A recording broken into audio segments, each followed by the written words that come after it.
श्री स्वामी चरित्र सारामृत तृतीय अध्याय। श्री गणेशाय नमः। धन्य धन्य ते या जगती श्री स्वामी चरणी ज्यांची भक्ती, त्याशी नाही पुनरावृत्ती पद पावती कैवल्य। गताध्यायी कथा सुंदर स्वामींनी निवेदिले स्वचरित्र, आणि बाबा दिगंबर त्यांचे व्रत निवेदिले। निर्विकार स्वामी मूर्ती लोका चमत्कार दाविती, काही वर्ष करुणी वस्ती मंगळ वेळे सोडिले। मोहोळ माझी वास्तव्य करिता आप्पा टोळ झाले भक्त, तेथीचे साकल्य व्रत अल्पमती केवी वर्णू। स्वामी चरित्राचे हे सार म्हणून केला नाही विस्तार, वर्णिता कथा समग्र ग्रंथ पसरे उदस्त्यम। सवे घेऊनी स्वामीसी टोळ जाती अक्कलकोटासी, अधर्म मार्गावरून टोळांसी मागे परतणे भाग पडे। टोळ आज्ञा पिले सेवका, जोवरी आम्ही येऊ का, तोवरी स्वामीसी सोडू नका, येथेच मुक्काम करावा। टोळ गेली या परतुनी स्वामी चालले उठुनी, बहुत वर्जिले सेविकांनी परीनच मानिले त्या। तेथून या निघाले अक्कलकोटा प्रती आले, ग्रामद्वारी बैसले यतिराज स्वच्छने।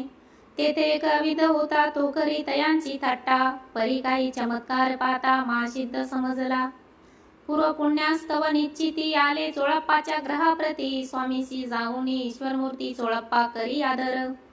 चोळप्पाचे भाग्य उदेले यतिराज ग्रहाशी आले, जैसी कामधेनू आपण बळे दरिद्र्याच्या घरी जाय।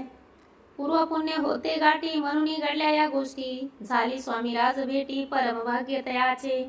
धन्य धन्य तयाचे सदन जे स्वामींचे वास्तव स्थान, सुरवराजे दुर्लभ चरण तयांच्या घरी लागले।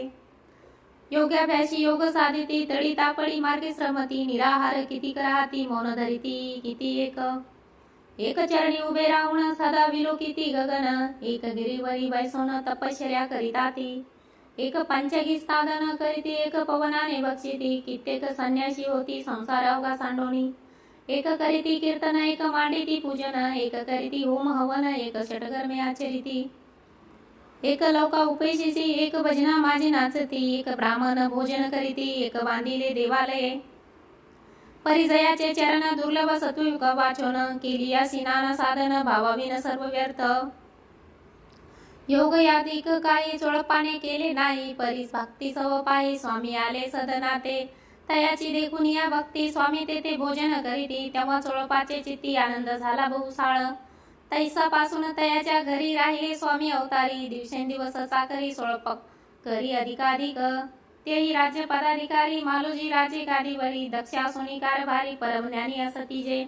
अक्कलकोटची प्रख्याती तेव्हा काही विशेष नव्हती, परिजयांचे भाग्य निश्चिती स्वामी चरणी उदेले। तैपासून जगात या नगराचे नाव गाजत, अप्रसिद्ध ते प्रख्यात किती एक जाहले। चोळप्पाचे ग्रहाप्रती आले कोणी एक येती, लोका चमत्कार दाविती गावात बात पसरली। आपुली व्हावी प्रख्याती ऐसे नाही जयांच्या चित्ती, म्हणून या स्वामी राजे येती बहुधन जाती फिरावया।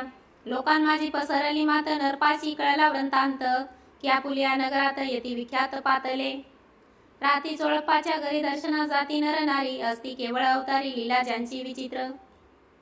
वार्ता ऐसे ऐकुनी राव बोलले काय वाणी, गावात येती येऊनी फार दिवस झाले। परी आम्ही श्रुत पायी आजवरी झाले नाही, आता जाऊनी लवलाही भेटू तया येतीवर्या।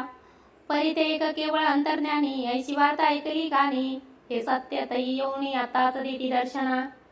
राव मुखातून वाणी निघाली, तोची येती मूर्ती पुढे ठेली, सकल सभा चकित झाली, मती गुंगली रायाची। सिंहासनाखाली उत्तरवून राव घाली लोटांगण, प्रेमाश्रूंनी भरले नयन, कंठ झाला सदित दृढ घातली मिठी चरणी, चरण धुतले नेत्राश्रूंनी, मग तया हस्तकी धरुणी आसनावरी बैसविले। पूर्ण पटली अंतरी स्वामी केवळ अवतारी, अभक्त पळून गेली दुरी, चरणी भक्ती जळली ते। सकळ सभा आनंदली, समस्ती पाऊले वंदिली, सोडोपचारे पूजिली स्वामी मूर्ती नृपाराये। निराकार आणि निर्गुण भक्तांसाठी झाले सगुण, तयांच्या पादुका सिरी धरुण विष्णू नाचे ब्रह्मानंदे। इति श्री स्वामी चरित्र सारामृत नाना पाकृत कथा संमत, प्रेमळ भक्त परिसोत तृतीयाय गोड हा। श्री स्वामी चरणमास्तुत, श्रीमतु शुभम भवती।